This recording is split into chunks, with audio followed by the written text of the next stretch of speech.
Hello नमस्कार दोस्तों, स्वागत है आपका नित्य एग्जाम पॉइंटर के दोस्तों वीकली करंट अफेयर्स में। दोस्तों इसमें हम लोग 2 वीक का करंट अफेयर्स दोस्तों कवर करेंगे। पिछले भी वीक का करंट अफेयर्स नहीं हुआ था तो उसको भी ऐड कर लिया गया है। इसमें हम दोस्तों 24 अगस्त से लेकर के 11 सितंबर तक यानी 2 वीक टोटल 14 डेज का करंट अफेयर्स दोस्तों इसमें हम लोग कवर करेंगे। तो ये जो सेशन है दोस्तों बहुत ही महत्वपूर्ण होने वाला है। इस सेशन में जितने भी महत्वपूर्ण इस 2 वीक में क्वेश्चन आए हैं उनको दोस्तों यहाँ पर कवर किया जाएगा।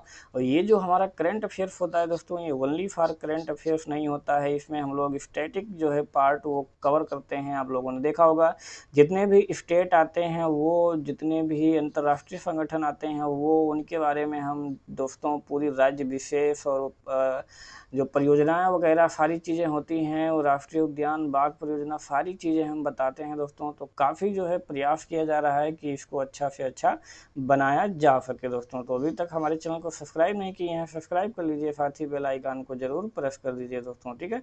तो डेली के डेली दिन प्रतिदिन दोस्तों इसमें सुधार किए जा रहे हैं और अच्छा से अच्छा कंटेंट इसमें जो है दोस्तों डालने का प्रयास किया जा रहा है। तो अभी आप को यदि लग रहा है कि इसमें और भी कोई कंटेंट जो है दोस्तों ऐड किया जा सकता है, इसको भी और भी अच्छा बनाया जा सकता है, तो उसको कमेंट बॉक्स में अपनी राय दोस्तों ज़रूर दें। और अगर ये आपको इस समय जो चल रहा है वो अच्छा लग रहा है तो उसके लिए भी आप लोग दोस्तों कमेंट बॉक्स में ज़रूर बताते रहें दोस्तों, ठीक है। चलिए, तो अगर इस करंट अफेयर्स का आप लोग PDF डाउनलोड करना चाहते हैं तो बिल्कुल हमारे टेलीग्राम चैनल को जो है दोस्तों ज्वाइन करिए। डेली के जितने भी क्लास हैं, जो भी PDF डालने होते हैं वो यहीं दोस्तों यहीं पर डाल दिए जाते हैं, आप यहाँ से डाउनलोड कर सकते हैं। चलिए स्टार्ट करते हैं। किस राज्य के स्कूल को शिक्षा के क्षेत्र में नवाचार के लिए पहले पल्लीकुट्टम राष्ट्रीय पुरस्कार से सम्मानित किया गया है दोस्तों? तो वो है नागालैंड, ठीक है। शिक्षा के क्षेत्र में नवाचार के लिए दोस्तों पहले पल्लीकुट्टम राष्ट्रीय पुरस्कार से नागालैंड को जो है दोस्तों सम्मानित किया गया है। तो नागालैंड के स्कूल को दोस्तों नवाचार के लिए पल्लीकुट्टम राष्ट्रीय पुरस्कार से सम्मानित किया गया। पुरस्कार राजगिरी मीडिया द्वारा स्थापित किया गया है और नागालैंड के चौफार गांव में सेंट क्रिस्टोफर जो है स्कूल में दोस्तों ये प्रदान किया गया है, ठीक है। तो DAV पब्लिक स्कूल दोस्तों हरियाणा में है, उसने रजत पुरस्कार जीता है। जबकि केरल में दोस्तों CMI क्राइस्ट स्कूल है, उसने कांस्य पुरस्कार जीता है दोस्तों, ठीक है। चलिए, तो यहाँ पर बात आई है दोस्तों, तो हम बात कर लेते हैं उसकी। तो जो राजधानी है दोस्तों नागालैंड की राजधानी है दोस्तों कोहिमा। सबसे बड़ा जो शहर है दोस्तों दीमापुर है। घनत्व उतना है। क्षेत्रफल जिले जो टोटल हैं आपको ध्यान में रखना है 12 हैं। और राजभाषा जो है दोस्तों वो है अंग्रेजी, ठीक है। तो पूर्वोत्तर के कुछ राज्य हैं, यहाँ दक्षिण भारत के कुछ राज्य हैं दोस्तों, वहाँ पर अंग्रेजी जो है भाषा है, ठीक है। तो अंग्रेजी जो भाषा राजभाषा कभी आपके एग्जाम में पूछ लेता है तो वो कहाँ नागालैंड का है, ठीक है। गठन कब हुआ था? 1 दिसंबर 1963 को। राज्यपाल हैं आर्यन रवि, मुख्यमंत्री हैं नेफ्यू रियो। विधानमंडल में कुल 60 सीटें हैं। राज्यसभा और लोकसभा में दोस्तों यहाँ से एक एक सीटें जाती हैं, ठीक है। जो प्रश्न है, खेल मंत्रालय ने कितने लोगों को राजीव गांधी खेल रत्न पुरस्कार 2020 देने की घोषणा की है? बहुत ही वेरी इंपॉर्टेंट प्रश्न है दोस्तों। कुल कितने लोगों को? कुल 5 लोगों को देने की घोषणा की है। 5 लोगों का नाम जो है आपको याद में रखना है। रोहित शर्मा क्रिकेटर हैं, मरियप्पन टी पैराथलीट से हैं, मनिका बत्रा टेबल टेनिस से हैं, विनेश फोगाट दोस्तों रेसलिंग से हैं और रानी रामपाल महिला हॉकी से हैं, ठीक है। रोहित शर्मा दोस्तों देश का सबसे बड़ा खेल सम्मान पाने वाले क्या होंगे? चौथे क्रिकेटर होंगे। उससे पहले सचिन तेंदुलकर, महेंद्र सिंह धोनी और विराट कोहली को मिल चुका है। तेंदुलकर पहले भारतीय क्रिकेटर थे जिन्होंने अजय से 98 में मिला था, ठीक है। तो रोहित शर्मा जो आपको ध्यान में रखना है, इसमें ज़्यादा हाईलाइट हैं। बाकी और जो 4 हैं उन चारों का नाम आपको याद रखना है, क्योंकि ऐसे आपके एग्जाम में पूछ लेता है कि किसको जो है राजीव गांधी खेल रत्न पुरस्कार दिया जाएगा, किसको नहीं दिया जाएगा, ठीक है। चलिए नेक्स्ट प्रश्न है, उत्तर प्रदेश सरकार ने बुंदेलखंड क्षेत्र के जल संकट को हल करने के लिए किस देश के साथ सहयोग की योजना पर हस्ताक्षर किए हैं दोस्तों? तो वो है इजराइल, ठीक है। बुंदेलखंड में जो जल की समस्या है उसको सॉल्व करने के लिए दोस्तों इजराइल से जो है उन्होंने समझौता किया है। यह बुंदेलखंड जैसे क्षेत्रों में पानी की कमी वाले क्षेत्रों के लिए क्या करेगा दोस्तों? नवीनतम कृषि प्रौद्योगिकियों जैसे कि ड्रिप सिंचाई इजराइल में बहुत फेमस है, उससे क्षेत्रीय किसानों को क्या किया जाएगा? सहायता किया जाएगा। इस परियोजना से और भी क्या होंगे लाभ दोस्तों कि बुंदेलखंड और जिसके आसपास के क्षेत्र हैं वहाँ पानी की कमी की समस्या होती है, उससे निपटेंगे। और देश के बाकी हिस्सों के लिए जो भूजल प्रबंधन है, सिंचाई है और पीने योग्य जल प्रबंधन है, उसके लिए एक आदर्श जो है बनेंगे दोस्तों। ठीक है, चलिए यहाँ पर हम लोग देख लेते हैं दोस्तों इजराइल। तो जितनी भी आपकी ये वाइट वाली बाउंड्री दिख रही है दोस्तों, ये क्या है, ये आपकी इजराइल है। ठीक है, ये इजराइल। इसकी जो कैपिटल है, लार्जेस्ट सिटी है दोस्तों, वो यरूशलेम है। प्रेसिडेंट है दोस्तों रिन्यूअल रेवलिन। प्राइम मिनिस्टर है दोस्तों बेंजामिन नेतन्याहू। करेंसी है न्यू शेकेल। ठीक है, यहाँ पर आपको ये दिख रहा होगा डेड सी, बहुत फेमस है दोस्तों। डेड सी, मृत सागर, आप लोग जानते होंगे। तो यहीं पर है, कहाँ पर है, इजराइल और जॉर्डन की सीमा पर है। ये आपके एग्जाम में कई बार पूछा गया है। ठीक है, अगला जो प्रश्न है, किस राज्य सरकार ने जनजातीय बच्चों को उसकी मातृभाषा में पढ़ाने के लिए नमथ बसई कार्यक्रम जो है चलाया है। तो नमथ बसई कार्यक्रम किसने चलाया दोस्तों? केरल की सरकार ने चलाया है नमथ बसई कार्यक्रम। ठीक है, समग्र शिक्षा जो है दोस्तों केरल द्वारा कार्यान्वित किया जा रहा है। केरल शिक्षा द्वारा कार्यान्वित किया जा रहा है। उस कार्यक्रम ने आदिवासी बच्चों के लिए घर पर ही शिक्षा की जरूरत को महसूस करके सैकड़ों आदिवासी बच्चों की ऑनलाइन कक्षाओं से जो है जोड़ने में जो है दोस्तों सफलता पाई है। ठीक है, इस कार्यक्रम के तहत जो है दोस्तों समग्र शिक्षा केरल ने विशेष रूप से कुल 50 लैपटॉप वितरित किए हैं, जिसमें प्री रिकॉर्डेड कक्षाएं हैं और यूट्यूब चैनल के माध्यम से दोस्तों ये सब संचालित की जाती है। ठीक है, चलिए केरल की बात कर लेते हैं। मैप पे दिख रहा होगा जो गठन हुआ था दोस्तों 1 नवंबर 1956, 63 साल पहले। कैपिटल है तिरुवनंतपुरम। डिस्ट्रिक्ट टोटल हैं दोस्तों 14। गवर्नर हैं आरिफ मोहम्मद खान। चीफ मिनिस्टर हैं पिनाराई विजयन। यूनिकैमरल है दोस्तों 141 सीटें। राज्यसभा में 9 सीटें, लोकसभा में कुल 20 सीटें हैं। ठीक है, बहुदेशीय परियोजनाएं देखते हैं। पराम्बीकुलम, इडुक्की हो गया, पल्लीवासम हो गया, सबरीगिरी हो गया। ठीक है, इडुक्की जो है बहुत फेमस है दोस्तों। पराम्बीकुलर जो अलियर है वो 8 छोटी नदियों द्वारा संचालित होती है, ये भी बहुत फेमस है। ठीक है, पेरियार हो गया, परम्बिकुलम हो गया। तो दो दोस्तों बाघ अभ्यारण्य है, इसमें पेरियार बहुत फेमस है, वेरी इंपॉर्टेंट। जनजाति में मोपला हो गया दोस्तों, मोपल यहाँ मोपला हो जाएगा, नायर हो जाएगा और डाफर हो जाएगा। ठीक है, राष्ट्रीय उद्यान में अन्नमुड़ी हो गया है, इरविकुलम हो गया, पेरियार हो गया, साइलेंट वैली। तो ये भी सब काफ़ी महत्वपूर्ण है। झील में वेम्बनाथ झील बहुत इंपॉर्टेंट है, ये आपको ध्यान में रखना है। उसके बाद अष्टमुदी है और उपास्थल है। ठीक है, अगला प्रश्न है, निम्न में से किस विंग कमांडर ने एयर एडवेंचर श्रेणी में तेंजिंग नॉर्गे जो है साहसी पुरस्कार 2019 जीता है? तो वो है दोस्तों गजानन यादव। ठीक है, विंग कमांडर हैं दोस्तों गजानन यादव।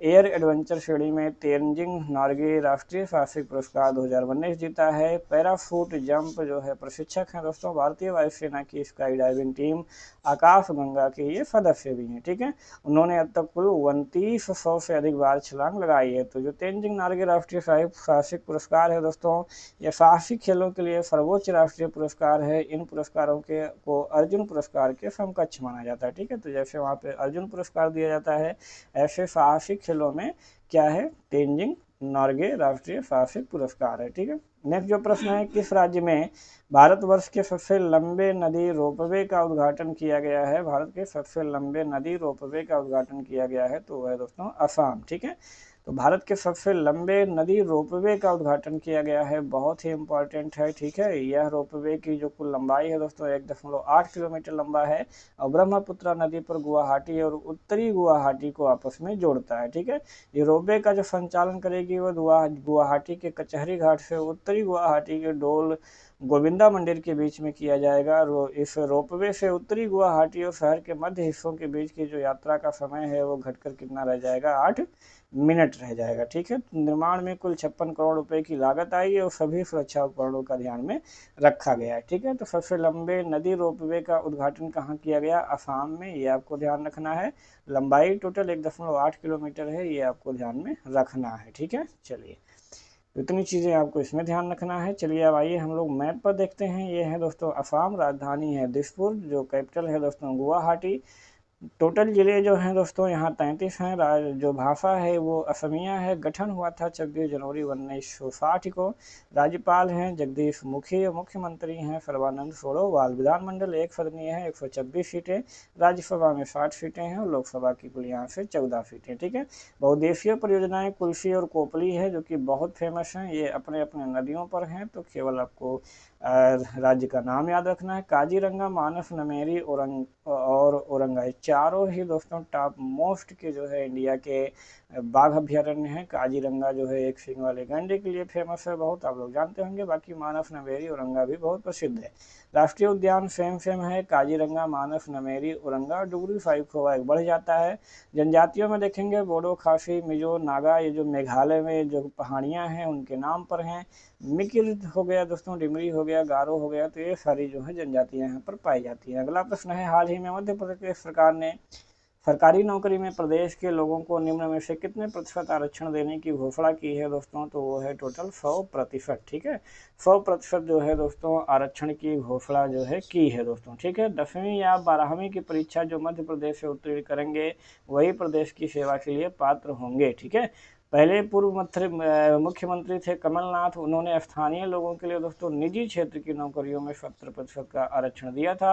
हाल ही में हरियाणा सरकार ने भी जुलाई 2020 में स्थानीय लोगों को आरक्षण देने का कानून बनाया है, जिससे कि निजी क्षेत्र की नौकरियों में हरियाणा के स्थानीय निवासियों को 70% आरक्षण जो है लागू किया गया है।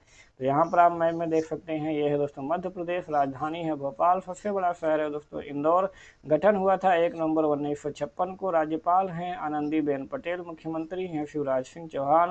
विधानमंडल दोस्तों एक सदनीय है। विधानसभा की कुल 231 सीटें हैं, राज्यसभा की 11 सीटें और लोकसभा की कुल 21 सीटें हैं दोस्तों। ठीक है, चलिए अब हम कुछ बहुउद्देशीय परियोजनाएं देखते हैं। तो बहुत फेमस है यहाँ पर तवा है, बाण सागर है, नर्मदा है, इंदिरा सागर है, गांधी है और पेंच है। ठीक है, बहुत फेमस है, इनको आपको ध्यान में रखना है। राष्ट्रीय उद्यान पन्ना है, कान्हा है, माधव है, पेंच है और सतपुड़ा है। झील दोस्तों यहाँ पर भोज झील है और तवा बोहर झील है। बाघ अभ्यारण्य भी यहाँ पर देखेंगे तो कान्हा, सतपुड़ा, पन्ना, पेंच, बाणगढ़ और संजय डुबरी। और जो जनजाति है दोस्तों बंजारा है, गोंड है और कोल है। गोंड आप लोग जानते होंगे दोस्तों कि भारत की सबसे बड़ी जनजातीय समूह है दोस्तों। ठीक है, तो बहुत इम्पोर्टेंट दोस्तों यहाँ पर बहुउद्देशीय परियोजनाएं, राष्ट्रीय उद्यान और बाघ अभ्यारण्य हैं, जिनको आपको यहाँ से ध्यान में रखना है और याद करते चलना है।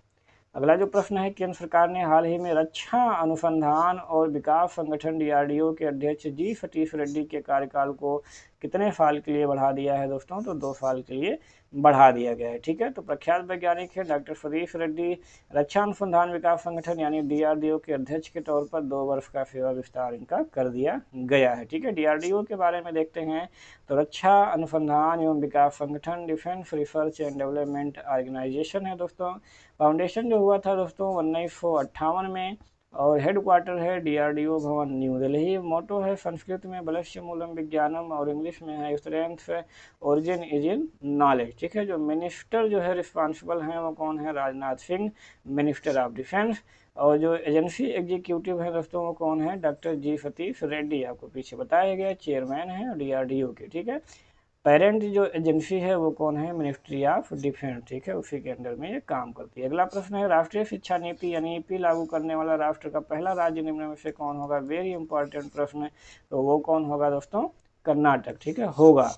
ठीक है, तो कर्नाटक दोस्तों अभी लागू नहीं कर पाया, एक राज्य है, अभी जल्द ही अभी आपके आगे जो है करंट अफेयर्स में आएगा जो कि उसने लागू कर दिया। ठीक है, ये सोच रहे थे उसने लागू कर दिया। ठीक है, तो इस नीति को लागू करने वाला देश का पहला राज्य बनेगा, लेकिन इससे पहले दोस्तों एक राज्य ने लागू कर दिया है जो कि अभी आगे आपको इसी में बताया जाएगा। ठीक है, चलिए इसको छोड़ देते हैं। अब इसमें जो कुछ बदलाव हैं वो देखते हैं कि इसमें जो है व्यापक बदलाव किए गए हैं। इसके तहत क्या होगा कि नई शिक्षा नीति में शिक्षा का जो अधिकार है, राइट टू एजुकेशन, उसके तहत अब क्या होगा कि 3 साल से 18 वर्ष के बच्चों को शिक्षा का अधिकार कानून 2009 के अंतर्गत लाया जाएगा। ठीक है, यहाँ पे आप कर्नाटक देख सकते हैं।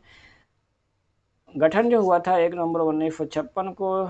कैपिटल है बेंगलुरु, लार्जेस्ट सिटी भी बेंगलुरु है। टोटल डिस्ट्रिक्ट 30 हैं दोस्तों। गवर्नर हैं बाजूभाई वाला। चीफ मिनिस्टर हैं BS Yediyurappa. Deputy chief minister हैं दोस्तों CM दशरथ नारायण और गोविंद करजोल और लक्ष्मण सवदी। तो यहाँ पर 3 जो है डिप्यूटी चीफ मिनिस्टर हैं, ये भी आपको ध्यान में रखना है। ठीक है, लेजिस्लेचर जो है दोस्तों वो बाई कैमरल है। असेंबली में 224 सीटें हैं और दोस्तों काउंसिल में 75 सीटें हैं। लोकसभा की 28 सीटें, राज्यसभा की 12 सीटें। तो बहुउद्देशीय परियोजनाएं तुंगभद्रा, काली, अलमाटी, शरावती, भद्रा और शिव समुद्रम बहुत महत्वपूर्ण जो है बहुउद्देशीय परियोजनाएं हैं दोस्तों यहाँ कर्नाटक में, जो कि आपको ध्यान में रखना है। ठीक है, बाघ अभ्यारण्य देखते हैं तो बादीपुर और नागरहोल राष्ट्रीय उद्यान देखते हैं बादीपुर, और दोस्तों यहाँ पे राजीव गांधी नागरहोल जिसे कहते हैं, और कुंदरे मुख। झील में देखते हैं पंपा सरोवर, उंकल, कावेरी दोस्तों, और जनजाति में देखते हैं तो वर्ली, चेंचू हो गया और कोरमा हो गया।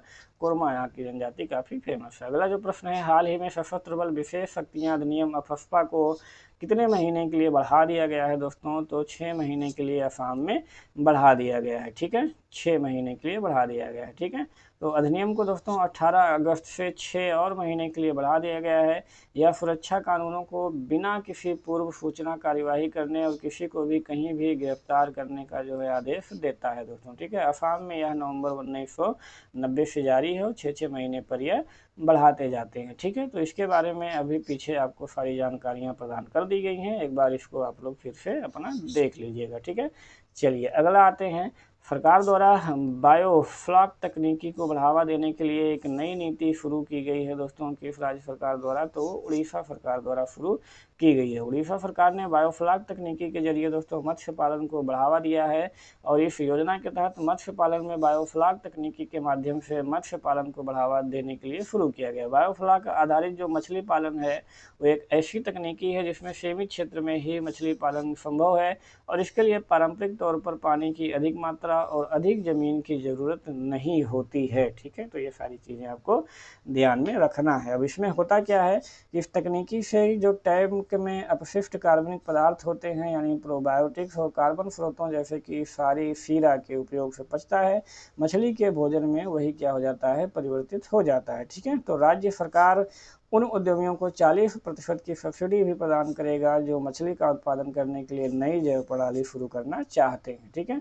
तो यहाँ पर हम लोग देख सकते हैं दोस्तों, ये है उड़ीसा। उड़ीसा की जो कैपिटल है दोस्तों भुवनेश्वर, सबसे बड़ा शहर भुवनेश्वर। भाषा जो है राजभाषा वो उड़िया है। इसका गठन कब हुआ था? 26 जनवरी 1950 को। राज्यपाल हैं गणेशी लाल, मुख्यमंत्री हैं नवीन पटनायक, विधानमंडल एक सदनीय है, 147 सीटें हैं, राज्यसभा में 10 सीटें और लोकसभा में कुल यहाँ से 20 सीटें जाती है। बहुउद्देशीय परियोजनाएं हीराकुंड और बाली मेला। हीराकुंड दोस्तों महानदी पर है जो कि वेरी इंपॉर्टेंट, बहुत ही महत्वपूर्ण है। बाघ अभ्यारण्य शिमलीपाल बहुत ही महत्वपूर्ण है दोस्तों। राष्ट्रीय उद्यान भितरकनिका और शिमलीकान ये टॉप मोस्ट के हैं। कितनी बार ये आपके एग्जाम में आए हुए हैं। तो चिल्का झील जो है दोस्तों भारत की सबसे बड़ी लैगून झील है, वो यहीं पर है, कितनी महत्वपूर्ण है। उसके बाद संथाल, कोल और खोंड और बैगाव खरिया जो जनजाति पाए जाते हैं, ये भी आपके एग्जाम में पूछे जाते हैं। तो अगला प्रश्न है, वित्त मंत्रालय द्वारा राज्यसभा में प्रस्तुत किए गए आंकड़ों के मुताबिक प्रधानमंत्री मुद्रा योजना के तहत महिलाओं को ऋण देने की सूची में सबसे शीर्ष राज्य कौन सा है दोस्तों? तो वो है तमिलनाडु, ठीक है, तमिलनाडु शीर्ष है महिलाओं को ऋण देने में। इसके बाद किसका स्थान आता है? पश्चिम बंगाल का, और इसके बाद किसका स्थान आता है? कर्नाटक का, ठीक है। चलिए, तो महिला उधारकर्ताओं के लिए लगभग दोस्तों प्रधानमंत्री मुद्रा योजना के तहत 4.78 लाख करोड़ रुपए के लगभग 15 करोड़ ऋण वितरित किए गए हैं, ठीक है। 2015 में गैर कारपोरेट छोटे और सूक्ष्म उद्यमों को ऋण प्रदान करने के लिए प्रधानमंत्री मुद्रा योजना की शुरुआत की गई थी। तो ये पॉइंट जो है ज़्यादा इम्पोर्टेंट है, जो आपको ध्यान में रखना है। अब हम लोग यहाँ पर देखते हैं तमिलनाडु के बारे में। तो जो राजधानी है चेन्नई है, सबसे बड़ा शहर चेन्नई है।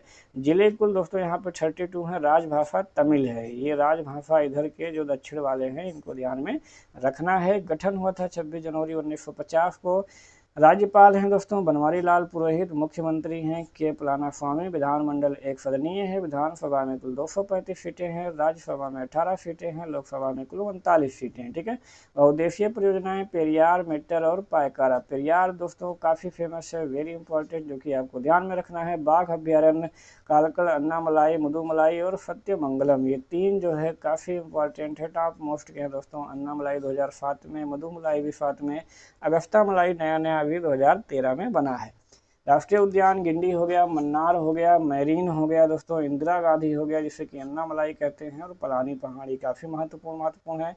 झील वरिनम हो गया, चेम्बर बक्कम हो गया। जनजाति जो है दोस्तों यहाँ पे बडगा है, टोडा है और कोटा है और टोडा कोटा है, ठीक है। जो टोडा जनजाति है दोस्तों दक्षिण भारत की सबसे बड़ी जनजाति है। अगला प्रश्न है, केंद्र की तरफ से निर्यात सुविधाओं पर आधारित रैंकिंग में किस राज्य को पहला स्थान प्राप्त हुआ है दोस्तों? तो पहला स्थान किसे प्राप्त हुआ है? गुजरात को प्राप्त हुआ। ठीक है, निर्यात सुविधाओं पर जो रैंकिंग प्रदान की गई है उसमें पहला स्थान गुजरात को। सबसे पहली चीज़ आपको जानना है कि ये नीति आयोग द्वारा जारी किया जाता है, वेरी इंपॉर्टेंट आपको ये देखना है।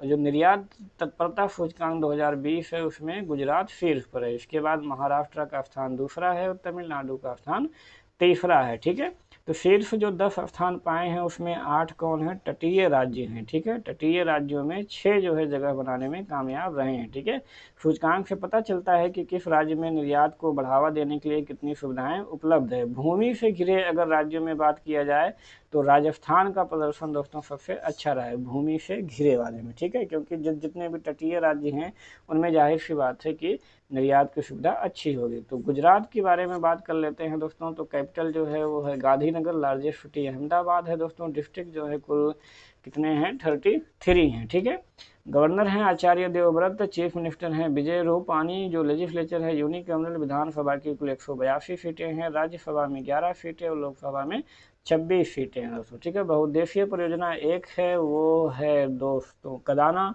माही नदी पर झील है दोस्तों, नाल सरोवर। राष्ट्रीय उद्यान ब्लैक बक है और गिर है और मैरीन है। गिर दोस्तों एशियाई शेर के लिए जो है काफ़ी फेमस है। एशियाई शेर मात्र जो है वो गिरी राष्ट्रीय उद्यान में पाए जाते हैं। गुजरात में जनजाति हैं भील, बंजारा, कोली और डबला और खीरी। भील जनजाति जो है, बंजारा जनजाति यहाँ पर काफ़ी फेमस है। नेक्स्ट जो प्रश्न है, केंद्र सरकार ने मानसिक स्वास्थ्य पुनर्वास के लिए निम्न में से किस हेल्पलाइन की शुरुआत की है? तो वह है दोस्तों किरण। ठीक है, किरण की शुरुआत की है दोस्तों। ठीक है, किरण हेल्पलाइन की शुरू की गई है मानसिक स्वास्थ्य के पुनर्वास के लिए। तो सामाजिक न्याय और अधिकारिता मंत्रालय के सहयोगियों द्वारा तैयार हेल्पलाइन, आपको हेल्पलाइन नंबर याद रखना है, ये आपके एग्जाम में पहुंच सकता है 1800-599-0019। तो इसका उद्देश्य क्या है कि प्राथमिक जांच किया जाएगा, प्राथमिक उपचार किया जाएगा, मनोवैज्ञानिक समर्थन, तनाव प्रबंधन, मानसिक स्वास्थ्य की बेहतरी और विचलित व्यवहार की रोकथाम, मनोवैज्ञानिक संकट प्रबंधन को उपलब्ध कराना है। ठीक है, इसके लिए क्या होगा दोस्तों? हेल्पलाइन का उद्देश्य क्या है कि तनाव, चिंता, depression, panic attack, post traumatic stress disorder और महामारी के चलते जो भी मानसिक स्वास्थ्य से जुड़ी आपातकालीन सेवाएं होंगी वो उपलब्ध यहाँ कराया जाएगा। अगला प्रश्न है, असम सरकार ने ड्यूटी पर कोविड-19 से मौत होने पर पत्रकार, होमगार्ड्स और अन्य अस्थायी कर्मचारियों के लिए कितने लाख रुपए के बीमा कवर को मंजूरी दे दी है दोस्तों? तो वह कुल 50 लाख रुपए का बीमा कवर दिया जाएगा। ठीक है, तो असम सरकार ने कोविड-19 में जो मरने वाले पत्रकार होंगे, होमगार्ड्स होंगे, जवान होंगे और अस्थायी कर्मचारी होंगे उनको 50 लाख रुपए का जो है बीमा कवर जो है वो देगी। ठीक है, तो यहाँ पे असम के बारे में ये सारी चीज़ें आपको पहले भी वीडियो में बताई गई हैं, तो एक बार आप पुनः इसको रिवीजन कर लीजिएगा। यहाँ पर बहुउद्देशीय परियोजनाएं, बाघ अभ्यारण्य, राष्ट्रीय उद्यान, जनजातियाँ बहुत फेमस हैं जो कि आपके एग्जाम में डेली जो है जितने भी एग्जाम होते हैं लगभग संभावना सबसे ज़्यादा रहती है यहाँ से पूछे जाने की, तो इसको भी एक बार आप लोग रिपीट कर लीजिए। प्रश्न है, किस बैंक ने भारतीय युवाओं के लिए दोस्तों लिबर्टी सेविंग अकाउंट सेवा की शुरुआत की है? तो वह है दोस्तों एक्सिस बैंक। एक्सिस बैंक ने दोस्तों भारतीय युवाओं के लिए लिबर्टी सेविंग अकाउंट सेवा की जो है दोस्तों शुरुआत की है। ठीक है, चलिए, तो एक्सिस बैंक ने दोस्तों भारत में युवाओं के लिए लिबर्टी सेविंग अकाउंट सेवा की शुरुआत की है। युवाओं और डिजिटल इच्छुक जो है भारतीयों को बदलती जीवन शैली की ज़रूरतों को दोस्तों पूरा करने के लिए शुरू किया गया है। प्रतिवर्ष दोस्तों 20,000 रुपये के अस्पताल नकद बीमा को कवर करता है, जो कि कोविड-19 के तहत किए गए अस्पताल खर्चों को ये दोस्तों क्या करता है? पूरा का पूरा कवर करता है। अगला प्रश्न है, क्रिकेट ड्रोन नामक पुस्तक भारत के निम्नलिखित में से किस कोच पर आधारित है दोस्तों? तो वो है दोस्तों वासुदेव जगन्नाथ परांजपे। ठीक है, तो प्रसिद्ध कोच हैं दोस्तों वासुदेव जगन्नाथ परांजपे, और वासु परांजपे पर लिखी गई ये पुस्तक है। क्रिकेट ड्रोन का 2 सितंबर 2020 को विमोचन किया जाएगा। यह पुस्तक वासुदेव जगन्नाथ परांजपे के बेटे और वर्तमान राष्ट्रीय चयनकर्ता जतिन परांजपे के साथ मिलकर क्रिकेट पत्रकार आनंद बसु द्वारा लिखी गई है और इसे पेंगुइन द्वारा दोस्तों प्रकाशित किया गया। इस पुस्तक में गावस्कर हो गए, तेंदुलकर हो गए, राहुल द्रविड़, रोहित शर्मा जैसे भारत के महान क्रिकेटरों के करियर को आगे बढ़ाने में परांजपे के प्रभाव के बारे में दोस्तों वो बताया गया। अगला जो प्रश्न है, अंतर्राष्ट्रीय बुकर पुरस्कार 2020 जीतने वाले सबसे युवा लेखक कौन हैं? तो वो हैं दोस्तों मैरिक लुकास रिजनवेल्ड। ठीक है, तो मरीके लुकास रिजेनवेल्ड जो है दोस्तों 19 वर्षीय हैं। उन्होंने अंतर्राष्ट्रीय बुकर पुरस्कार 2020 जीतने वाले सबसे कम उम्र के लेखक बन गए हैं। उन्होंने उनके पहले उपन्यास द डिसमॉर्क ऑफ इवनिंग के लिए अंतर्राष्ट्रीय बुकर पुरस्कार 2020 जीता है। वह एक डच लेखिका हैं। ठीक है, ये चीज़ें आपको ध्यान में रखना है। और डच भाषा में लिखा गया है। इसका अनुवाद जो है अंग्रेजी में मिशेल हचिनसन ने किया है। ठीक है, तो इस पुरस्कार के तहत क्या किया जाता है कि $66,000 का नकद पुरस्कार दोनों को बराबर पहचान देने के लिए लेखक और अनुवादक के बीच समान रूप से दोस्तों विभाजन किया जाएगा। ठीक है, चलिए, उपन्यास का नाम क्या है? द डिस्कॉम्ब ऑफ इवनिंग ने पहले ही सम्मानित ANBW पुरस्कार जीता था। अगला जो प्रश्न है, विश्व ओपन ऑनलाइन शतरंज टूर्नामेंट 2020 दोस्तों किसने जीता है?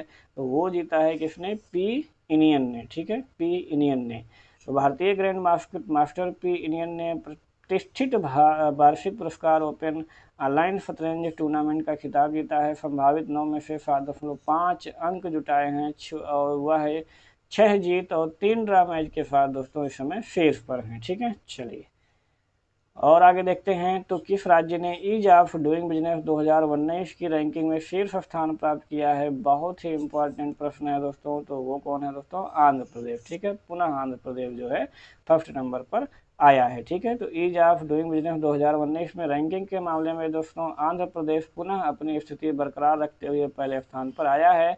वाणिज्य और उद्योग मंत्रालय ने कारोबार करने में आसानी के मामले में राज्यों और केंद्र शासित प्रदेशों की रैंकिंग में आंध्र प्रदेश के बाद उत्तर प्रदेश और तेलंगाना राज्य हैं भारत में। इन राज्यों की ease of doing business ranking, ठीक है, तो भारत के राज्यों केंद्र शासित प्रदेशों की वार्षिक ease of doing business ranking make in India पहल के तहत दोस्तों वार्षिक business reform action plan act जो है कुछ एक्शन आइटम बिंदु हैं उनके पूर्ण प्रतिशत अंकों पर ये आधारित है। ठीक है, तो 2015 से राज्यों की रैंकिंग विश्व बैंक द्वारा जो है दोस्तों की गई है और GOI के जो वाणिज्य और उद्योग मंत्रालय है भारत के तहत औद्योगिक नीति और संबंधित विभाग द्वारा ये आसान जो है बनाई गई है। ठीक है, चलिए तो यहाँ पर दोस्तों देख लेते हैं हम लोग। आंध्र प्रदेश गठन हुआ था 1 नवंबर 1956 दोस्तों। कैपिटल है विशाखापट्टनम और अमरावती और कुर्नूल। ठीक है, 3 राजधानियाँ जो हैं यहाँ पर बनने जा रही हैं जो कि बहुत ही महत्वपूर्ण है।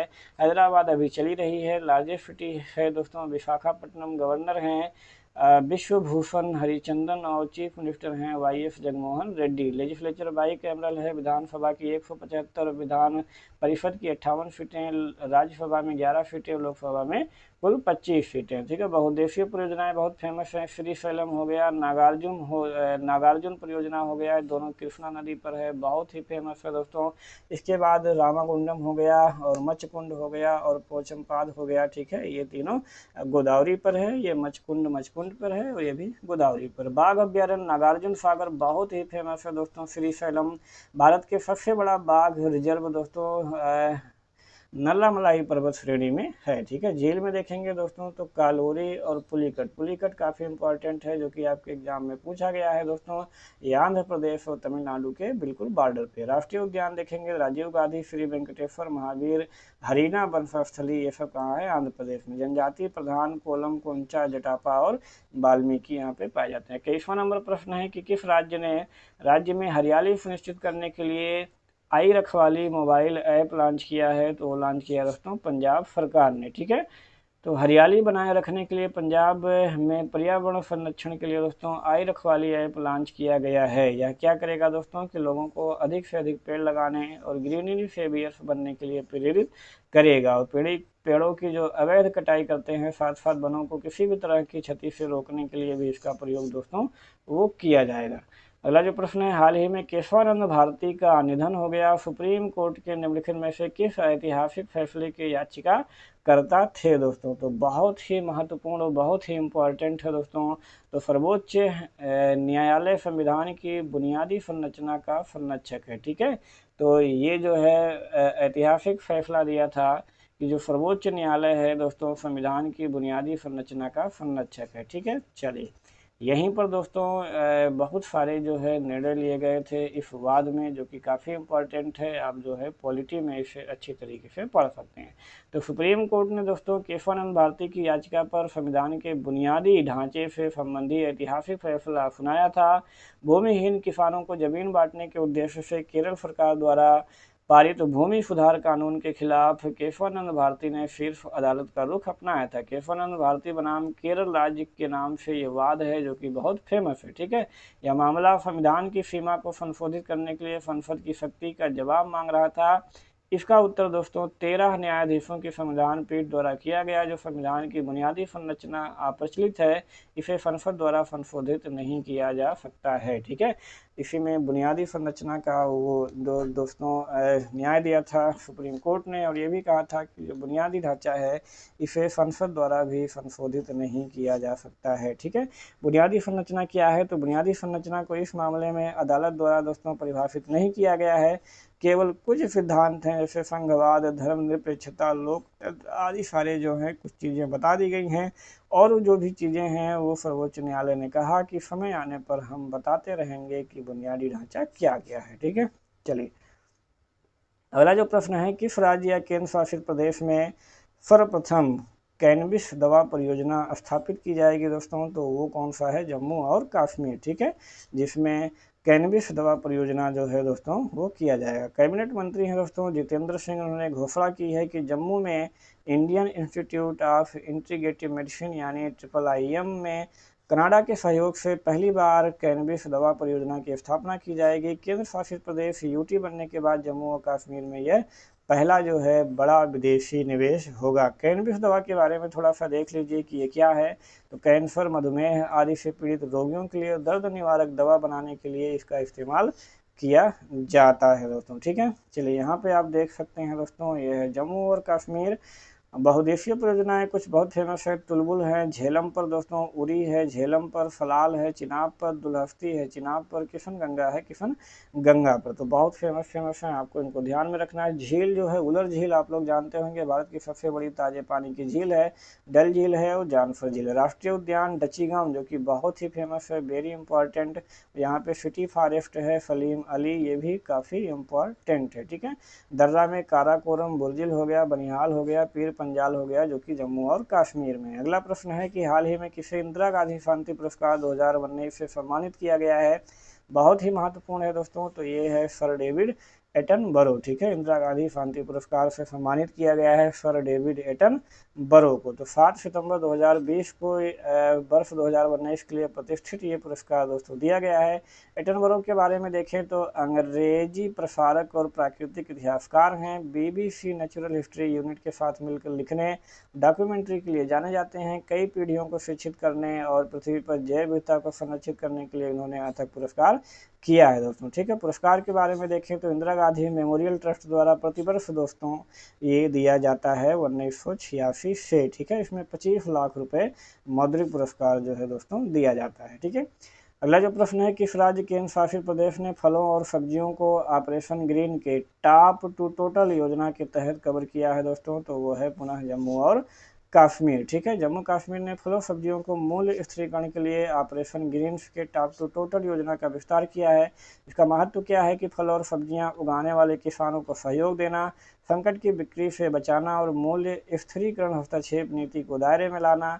केंद्रीय खाद्य प्रसंस्करण उद्योग मंत्रालय के योजना के तहत दोस्तों परिवहन लागत का 50% भाग वहन करेगा। ठीक है, अधिसूचित फल और सब्जियां कौन कौन सी होंगी? सेब, बादाम, नाशपाती, गाजर, ककड़ी, शिमला मिर्च, किनवा, ओकरा, संतरा और नींबू। ठीक है, चलिए नेक्स्ट प्रश्न देखते हैं। हाल ही में किस राज्य केंद्र शासित प्रदेश को खुले में शौच से मुक्त प्लस ठीक है यानी कि ODF++ से प्रमाणित किया गया है दोस्तों? बहुत ही महत्वपूर्ण है, तो वह है चंडीगढ़। ठीक है, जिसको ODF++ से दोस्तों सम्मानित किया गया है। तो चंडीगढ़ को श्री दुर्गा शंकर मिश्रा आवास और शहरी मामलों के मंत्रालय के सचिव द्वारा दोस्तों शौच मुक्त प्लस यानी कि ODF++ प्रमाणित किया गया है। ODF++ के मानदंड क्या है हम लोग देख लेते हैं। इसमें मल कीचड़ का उचित उपचार और प्रबंधन शामिल है। मल का सुरक्षित संग्रहण, परिवहन, उपचार और निपटान किया जाता है। किसी प्रकार के अनुपचारित मल, कीचड़, सेप्टेज, नालियों की निकासी जल निकायों या खुले क्षेत्र में नालों में नहीं होना चाहिए। ठीक है,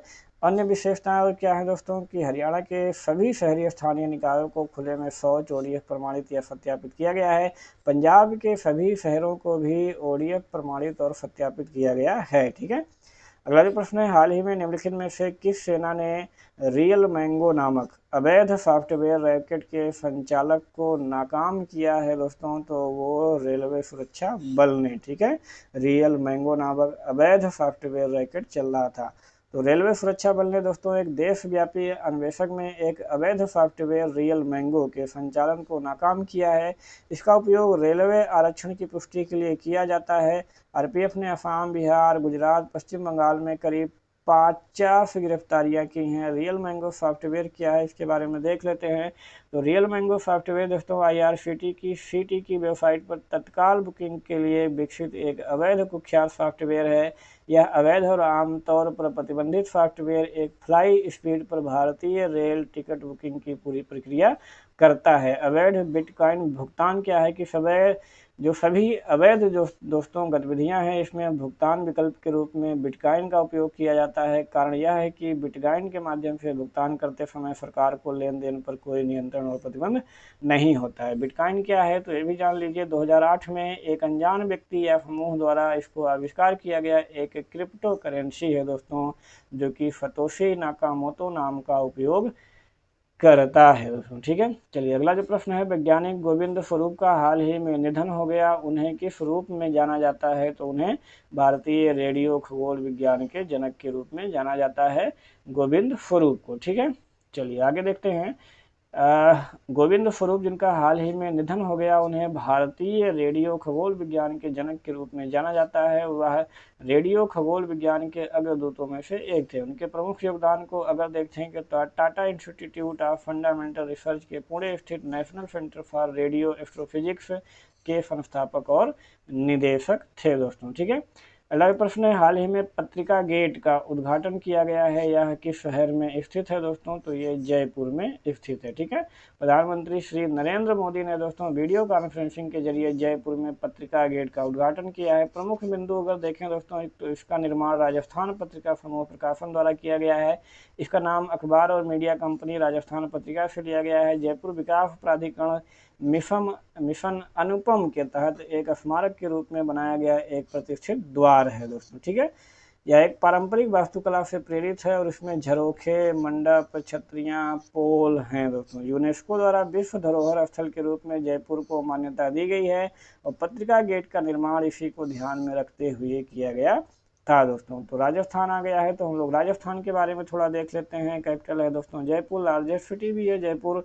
गवर्नर है दोस्तों कलराज मिश्र, और दोस्तों जो है चीफ मिनिस्टर हैं दोस्तों वो हैं अशोक गहलोत। ठीक है, लेजिस्लेचर यूनिकैमरल है, पार्लियामेंट्री कॉन्स्टिट्यूटिव, राज्यसभा में 10 सीटें, लोकसभा में 25 सीटें हैं। ठीक है, नेक्स्ट प्रश्न है, हाल ही में समाचारों में देखा गया प्रधानमंत्री गरीब कल्याण पैकेज किस से संबंधित नहीं है दोस्तों? तो वो गाँव में बिजली पहुँचाना इससे संबंधित नहीं है दोस्तों। ठीक है, केंद्र सरकार ने कोरोना वायरस के खिलाफ लड़ने में मदद करने के लिए गरीबों के लिए दोस्तों प्रधानमंत्री गरीब कल्याण योजना के तहत 1.7 लाख करोड़ रुपए का राहत पैकेज दिया है। योजना के जो लाभार्थी होंगे वो कौन कौन होंगे? स्वास्थ्य देखभाल, श्रमिक, गरीबों को खाद्यान्न, मनरेगा मजदूर, जनधन महिला खाताधारक, वरिष्ठ नागरिक, दिव्यांगजन, गरीब विधवा, उज्ज्वला लाभार्थी, किसान होंगे, वेतन अर्जक होंगे, निर्माण श्रमिक होंगे। खबरों में क्यों है दोस्तों कि हाल ही में खबर में आई मुताबिक दोस्तों PMGKY पैकेज ने 420 मिलियन गरीबों को 68,820 करोड़ रुपए का नकद लाभ दोस्तों प्रदान किया है, इसलिए चर्चा में आ गई है। भारत ने किस दक्षिण अफ्रीकी देश के साथ अपनी पहली संयुक्त आयोग की दोस्तों बैठक आयोजित की है? तो वह दोस्तों अंगोला। ठीक है, अंगोला के साथ। तो 8 सितंबर 2020 को भारत और अंगोला ने अपनी पहली संयुक्त आयोग की बैठक आयोजित की है। इसका महत्व क्या है? इस दौरान देशों ने अपने दोस्तों व्यापार संबंधों का विस्तार करने का निर्णय लिया है। उन्होंने खाद्य प्रसंस्करण, कृषि, फार्मा, फार्मास्यूटिकल, स्वास्थ्य, डिजिटलीकरण, दूरसंचार, रक्षा सहित कई विभिन्न मुद्दों पर दोस्तों चर्चा की है। अंगोला के बारे में देखते हैं तो दक्षिण अफ्रीका के पश्चिमी तट पर एक देश है, अफ्रीका का 7वां सबसे बड़ा देश है। भारत अंगोला देखते हैं तो अंगोला के स्वतंत्रता मिलने के बाद 1975 में भारत और अंगोला राजनयिक संबंध जो है स्थापित हुए थे। भारत 223 मिलियन अमेरिकी डॉलर के सामान और सेवाओं का निर्यात जो है अंगोला को करता है। अंगोला दोस्तों भारत के लिए मुख्य रूप से अपने तेल संसाधनों के लिए महत्वपूर्ण है। अगला जो प्रश्न है, बाल मृत्यु दर पर यूनिसेफ की रिपोर्ट के अनुसार भारत में 1990 से 2019 के बीच 5 साल से कम आयु के बच्चों की मृत्यु में कितने प्रतिशत वार्षिक कमी जो है दर्ज की है दोस्तों? कुल 4.5% कमी की दर्ज की है। तो बाल मृत्यु दर पर यूनिसेफ की रिपोर्ट के अनुसार दोस्तों भारत में 1990 से 2019 के बीच 5 साल से कम आयु के बच्चों की मौत में दोस्तों 4.5% वार्षिक की कमी दर्ज की गई है। ठीक है, विवरण थोड़ा सा देखते हैं। तो मृत्यु दर को लेकर दोस्तों यूनिसेफ, विश्व स्वास्थ्य संगठन, संयुक्त राष्ट्र के आर्थिक और सामाजिक मामलों के विभाग, जनसंख्या नियंत्रण और विश्व बैंक समूह द्वारा जारी किए गए अनुमान के अनुसार भारत में 5 वर्ष से कम आयु के बच्चों की मृत्यु दर है दोस्तों प्रति 1000 जीवित बच्चों पर 1990 में 126 से घटकर 2019 में कितनी 34 रह गई है। ठीक है, तो रिपोर्ट के अनुसार दोस्तों भारत में जो बाल मृत्यु दर है 1990 में 89 की तुलना में दोस्तों 2019 में कुल 28 रह गई है। तो ये आपको ध्यान में रखना। हाल ही में फिच रेटिंग के अनुसार वित्त वर्ष 2021 में भारत के लिए जीडीपी विकास दर क्या है दोस्तों? तो वह है -11.8% फिच रेटिंग के अनुसार। ठीक है, तो 2021 के लिए दोस्तों जो अनुमानित जीडीपी विकास दर है वो -10.5 संकुचन का अनुमान जाहिर किया है। जून के जो अनुमानित 5% थे दोस्तों उसकी तुलना में काफ़ी बड़ा संशोधन है। संकुचन के पीछे कारण क्या है दोस्तों कि कोरोना वायरस के प्रसार को रोकने के लिए जो लागू देशव्यापी लॉकडाउन है इसकी वजह से आर्थिक गतिविधियां पूरी तरीके से क्या हो गई हैं, वो गड़बड़ हो गई। ठीक है, तो वैश्विक जो आर्थिक आउटलुक है दोस्तों जीईओ ने सितंबर के अपडेट में फिच के अनुसार भारत, ब्रिटेन, स्पेन में सबसे ज़्यादा मंदी है। भारत की अर्थव्यवस्था दोस्तों चालू वित्त वर्ष की जून तिमाही में -23.9% थी। ठीक है, अगला जो प्रश्न है, किस राज्य या केंद्र शासित प्रदेश ने भारत का पहला एकीकृत एयर एम्बुलेंस लॉन्च किया है? तो वह है दोस्तों कर्नाटक। ठीक है, एयर एम्बुलेंस लॉन्च किया। तो कर्नाटक के मुख्यमंत्री हैं दोस्तों BS येदियुरप्पा। इन्होंने भारत की पहली एकीकृत एयर एम्बुलेंस जो है सेवा की शुरुआत की है। तो air ambulance firm international critical air transfer team जो है ICATT बेंगलुरु के HAL एयरपोर्ट के एविएशन टेक्नोलॉजी फर्म क्वाथी के सहयोग से दोस्तों ये सेवाएं चलाएंगी। ठीक है, 24/7 चिकित्सा परिवहन सेवा जो है दोस्तों प्रदान करती। ठीक है, ये कर्नाटक है। कर्नाटक के बारे में सारी जानकारियां आपको पीछे बता दी गई हैं। ये भी आपको बहुउद्देशीय परियोजनाएं, बाघ अभ्यारण्य, राष्ट्रीय उद्यान, झील, भी जनजातियां, सारी चीज़ें बता दी गई हैं। आप पुनः एक बार रिवीजन कर सकते हैं। नेक्स्ट प्रश्न है, पहला शैक्षिक संस्थानों को हमलों से बचाने के लिए अंतर्राष्ट्रीय दिवस 2020 दोस्तों कब मनाया गया है? तो मनाया गया है 9 सितंबर 2020 को। ठीक है, तो education above all foundation EAA और उसके वैश्विक साझेदारी जो है यूनेस्को और यूनिसेफ ने दोस्तों 9 सितंबर 2020 को पहली बार शैक्षिक संस्थानों को हमलों से बचाने के लिए अंतर्राष्ट्रीय दिवस के रूप में चिन्हित किया है। इसके प्रमुख बिंदु क्या हैं कि इस दिन की शुरुआत दोस्तों संयुक्त राष्ट्र महासभा के एक सर्वसम्मत निर्णय द्वारा की गई थी, जिसमें संघर्ष से प्रभावित देशों में रहने वाले जो लाखों बच्चों हैं उनकी दुर्दशा के बारे में जागरूकता बढ़ाने के लिए यूनिसेफ और दोस्तों यूनेस्को का आह्वान किया गया था। विषय क्या था दोस्तों? Save generation and protect education. ठीक है, पृष्ठभूमि क्या थी दोस्तों? 2015-19 के बीच में 36 से अधिक देशों में शिक्षा पर 11,000 से अधिक जो है वो हमले हुए हैं। अगला जो प्रश्न है, किस राज्य ने दक्षिण भारत की पहली किसान रेल को हरी झंडी दिखाई है? वेरी इंपॉर्टेंट प्रश्न है दोस्तों। तो वो कौन है? वो है आंध्र प्रदेश। ठीक है, तो दक्षिण भारत की पहली किसान रेल को आंध्र प्रदेश ने अनंतपुर से दिल्ली के आदर्श नगर रेलवे स्टेशन के लिए हरी झंडी दिखाई है। बहुत महत्वपूर्ण पॉइंट है, ये आपको ध्यान में रखना है। कहाँ से कहाँ तक चलेगी? अनंतपुर अनंतपुर से दिल्ली के आदर्श नगर रेलवे स्टेशन तक। ठीक है, तो आंध्र प्रदेश के मुख्यमंत्री हैं YS जगनमोहन रेड्डी और केंद्रीय कृषि मंत्री हैं नरेंद्र सिंह तोमर ने नई दिल्ली और अमरावती से वीडियो कॉन्फ्रेंसिंग के माध्यम से दोस्तों ट्रेन को हरी झंडी दिखाई है। किसान रेल के बारे में थोड़ा सा देखते हैं।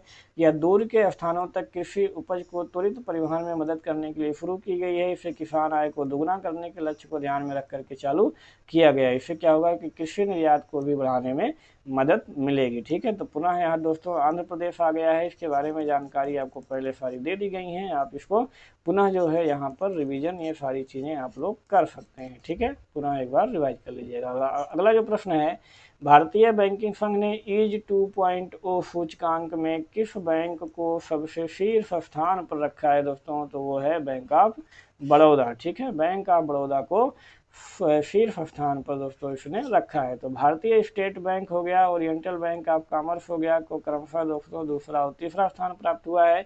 ईज बैंकिंग सुधार सूचकांक क्या है दोस्तों? ये देखिए, वित्त मंत्रालय द्वारा कमीशन है। यह एक ढांचा है जिससे सार्वजनिक क्षेत्र के बैंकों को मजबूत बनाने, जिम्मेदार बैंकिंग, क्रेडिट अपडेट, डिजिटलीकरण और वित्तीय समावेशन जैसे मैट्रिक्स पर रैंक देने के लिए अपनाया गया था। ईज 2.0 के 6 विषय थे दोस्तों: जिम्मेदार बैंकिंग, ग्राहक जवाबदेही, उद्यम मित्रता और PSB, गहन वित्तीय समावेशन और ऋण वितरण प्रशासन एवं HR, ये सारी चीजें इसमें शामिल की गई थी। अगला जो प्रश्न है, WHO दक्षिण पूर्व एशिया क्षेत्र के 73वें सत्र की मेजबानी किस देश ने की है दोस्तों? तो वो की है थाईलैंड ने। ठीक है, थाईलैंड ने। तो विश्व स्वास्थ्य संगठन WHO के दक्षिण पूर्व एशियाई क्षेत्र के 73वें सत्र की जो मेजबानी की है दोस्तों, थाईलैंड के उप प्रधानमंत्री स्वास्थ्य मंत्री अनुतिन चरड़ा विरकुल की अध्यक्षता में दोस्तों की गई है। भारत की तरफ से इस बैठक सत्र का प्रतिनिधित्व स्वास्थ्य और परिवार कल्याण मंत्री डॉक्टर हर्षवर्धन ने किया है। इसका महत्व क्या है दोस्तों? देख लेते हैं कि कोविड प्रबंधन और आवश्यक गैर कोविड स्वास्थ्य सेवाओं दोनों के लिए गुणवत्तापूर्ण स्वास्थ्य सेवाओं तक पहुंचाने में लोगों के लिए एक सुरक्षा घेरे के रूप में यूनिवर्सल हेल्थ कवरेज और प्राथमिक स्वास्थ्य देखभाल के महत्व को जो है पुष्टि करना है दोस्तों। अगला जो प्रश्न है, भारत के किस देश के साथ सामग्री और सेवाओं के आपसी प्रावधान पर एक समझौते पर हस्ताक्षर किए हैं दोस्तों?